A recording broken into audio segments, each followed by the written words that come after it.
हाय दोस्तों, मैं हूं आशीष और आप सबको इंडिया में जान पर स्वागत है। दोस्तों, आप सबको याद होगा आज से 2 दिन पहले मैं S-400 और राफेल के ऊपर एक वीडियो बनाया था। वो वीडियो काफ़ी वायरल हुआ। इसके बाद अब मेन स्ट्रीम मीडिया पर ये न्यूज़ आ रहा है। आज न्यूज़ में आ रहा है कि जब राजनाथ सिंह मॉस्को जाएंगे तब रूस को ये कहेंगे हमें S-400 सिस्टम जल्दी दो। अब सवाल है, क्या रूस भारत की बात को मानेगा? इस पर मैं आपको आगे बताऊंगा, क्योंकि एक ऑप्शन है, अगर रूस उस पर काम किया तो भारत को जल्द S-400 सिस्टम मिल सकता है। इसके साथ कुछ और चैनल है जो S-400 और राफेल को लेकर गलत न्यूज़ दे रहे हैं, जिसके चलते लोगों के मन में कन्फ्यूजन पैदा हो रहा है। आज एक मैं सुबह वीडियो देखा, उसमें महाशय कह रहे हैं अगले महीने में भारत को 12 से 14 राफेल मिलेगा। देखिए, आप व्यू के लिए थंबनेल और हेडलाइन को अग्रेसिव रखो, कोई बात नहीं है, लेकिन जब आप व्यू के चक्कर में गलत इन्फॉर्मेशन दोगे तो एक तो व्यूअर्स डिस्टर्ब होंगे, बाद में जो सही इन्फॉर्मेशन के साथ वीडियो बना रहा है लोग आके उससे लेक्चर दे रहे हैं। आपको डिटेल्स में इस टॉपिक के बारे में समझाता हूँ। जानने के लिए आप आखिर तक ये वीडियो को देखते रहिए और जितना ज़्यादा हो सके लाइक शेयर करना मत भूलिए। पहले बात करते हैं S-400 के ऊपर। देखिए, मैंने आपको पुराने वीडियो में बताया था भारत 2018 के आखिर में S-400 डील किया था। भारत को पहला सिस्टम 2020 की अक्टूबर और नवंबर में मिलेगा और 2021 तक भारत को सारे 5 सिस्टम मिलने वाले थे। लेकिन भारत अब चीन के साथ टेंशन और 2 फ्रंट वार को नज़र में रखते हुए ये चाहता है जल्द से जल्द S-400 सिस्टम मिल जाए। देखिए, अमेरिका के कारण भारत रूस को S-400 सिस्टम की पैसा जल्द नहीं दे पाया था और टर्की भी हमसे पहले रूस के साथ S-400 सिस्टम को लेकर डील की थी। ये 2 वजहों के कारण भारत को अब तक एक भी S-400 सिस्टम नहीं मिला है। लेकिन अब टर्की के कारण भारत को जल्द S-400 सिस्टम मिल सकता है।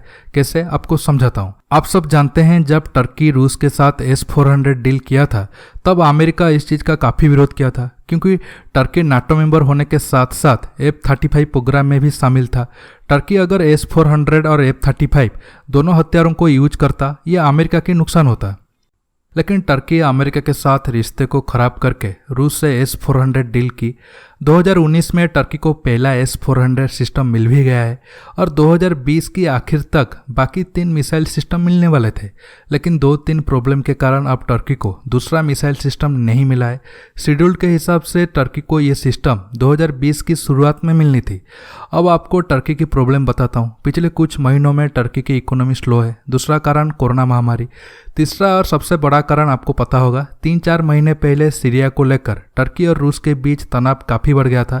ये सब वजहों से रूस और टर्की के बीच S-400 डील बीच में लटक गया है। अब भारत इस चीज़ का फायदा उठाकर रूस से कहा है कि आप हमें तेज़ी से S-400 सिस्टम दो, क्योंकि रूस चाहे तो टर्की के लिए S-400 बनाने के काम को रोककर भारत के लिए S-400 प्रोडक्शन को बढ़ा सकता है, क्योंकि भारत और रूस के दोस्ती काफ़ी पुराना है। देखिए, रूस चाहे तो भारत के लिए ये काम कर सकता है। अब ये देखना होगा कि अब भारत को पहले 4-5 महीने के बाद जो सिस्टम मिलने वाले थे वो अब 1-2 महीने में मिलेंगे, या फिर टाइम पीरियड सेम रहेगा, मतलब 4-5 महीनों में एक की जगह 2 S-400 सिस्टम मिलती है। देखिए, ये सब राजनाथ सिंह मॉस्को जाकर आने के बाद डिटेल्स में पता चलेगा। S-400 को लेकर कुछ गलत न्यूज फैलाया जा रहा है, इस पर मैं आपको बताता हूँ। एक, चीन हमारे S-400 को जंग के वक्त ब्लॉक कर सकता है। देखिए, ये गलत न्यूज है।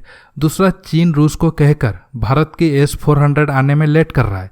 रूस भी चीन को 1 साल पहले सब S-400 दे चुका है, हमें अब तक एक भी सिस्टम नहीं दिया है। देखिए, रूस अगर चीन के कहने पर भारत को S-400 नहीं दे रहा है तो फिर हमें BrahMos, Sukhoi 30, MKI, MiG-29, INS Vikramaditya और INS चक्र जैसे हथियार क्यों दी? क्या ये सब हथियार से चीन को खतरा नहीं है?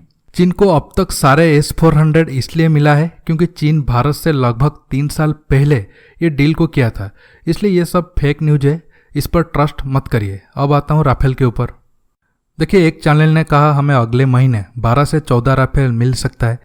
इससे पहले बहुत सारे काबिल दोस्तों ने मुझे कमेंट किया था भारत को पहले 3-4 राफेल मिल चुका है, तुझे कुछ भी पता नहीं है। एक दोस्त ने कमेंट किया था हमारा सरकार का फ्रांस के साथ सीक्रेट डील है, जंग के वक्त फ्रांस हमें एक साथ 36 राफेल दे सकता है। अरे भाई, वो फाइटर जेट है, कोई खाने की आइटम नहीं है, आप चुटकी में ऑर्डर कर दोगे। मैकेनिकल इंजीनियरिंग कंप्लीट किया हूँ, ये सब टॉपिक पर इंटरेस्ट है और नॉलेज भी। फ्रांस साल में ज़्यादा से ज़्यादा 12 प्लेन बना सकता है और हर 4 महीनों में भारत को एक बैच मतलब 4 प्लेन मिलेगा। अब आप ये न्यूज खुद पढ़ लीजिए, भारत को फर्स्ट बैच जुलाई महीने में मिलेगा। एक्चुअली पिछले साल जब राजनाथ जी फ्रांस जाके विजयादशमी में शस्त्र पूजा की, तब कुछ दोस्तों ने गलती से सोच लिया कि राफेल इंडिया को मिल गई है, लेकिन ये सच नहीं है। हालांकि तब राजनाथ जी गलत भी किया था, शस्त्र पूजा सही है, लेकिन मेरे जानकारी के हिसाब से खंडित या अधूरा अस्त्र का शस्त्र पूजा शुभ नहीं है। राफेल तब उड़ने लायक तो थी, लेकिन उसमें मिसाइल वगैरह नहीं लगा था और कुछ छोटे मोटे टेस्ट भी बाकी थे, इसलिए मेरे हिसाब से ये सही नहीं था। अगर मैं गलत हूँ तो आप मुझे करेक्ट कर लीजिए। कुछ चैनल मिस इन्फॉर्मेशन दे के लोगों को गुमराह कर रहे हैं। कुछ महान लोग F-35 की प्राइस 60 से 70 मिलियन बता रहे हैं। ऐसे न्यूज़ से आप दूर रहिए। देखिए, आखिर में ये कहूँगा, S-400 और राफेल जरूर अच्छा हथियार है, इससे हमारा सेना की ताकत बढ़ेगा, लेकिन आप ऐसा मत सोचिए कि ये 2 हथियार के बिना हमारे सेना की ताकत कम है। दोस्तों, आज की वीडियो में बस इतना ही। ये वीडियो आपको कैसा लगा नीचे कमेंट करके बताइए। ये वीडियो को लाइक शेयर करने के साथ साथ मेरे चैनल को सब्सक्राइब करिए और सब्सक्राइब बटन के पास जो बेल आइकन है उसे प्रेस करना मत भूलिए। दोस्तों, रहता हूँ, बहुत जल्द एक न्यू टॉपिक के साथ मिलूंगा। नमस्कार, जय हिंद।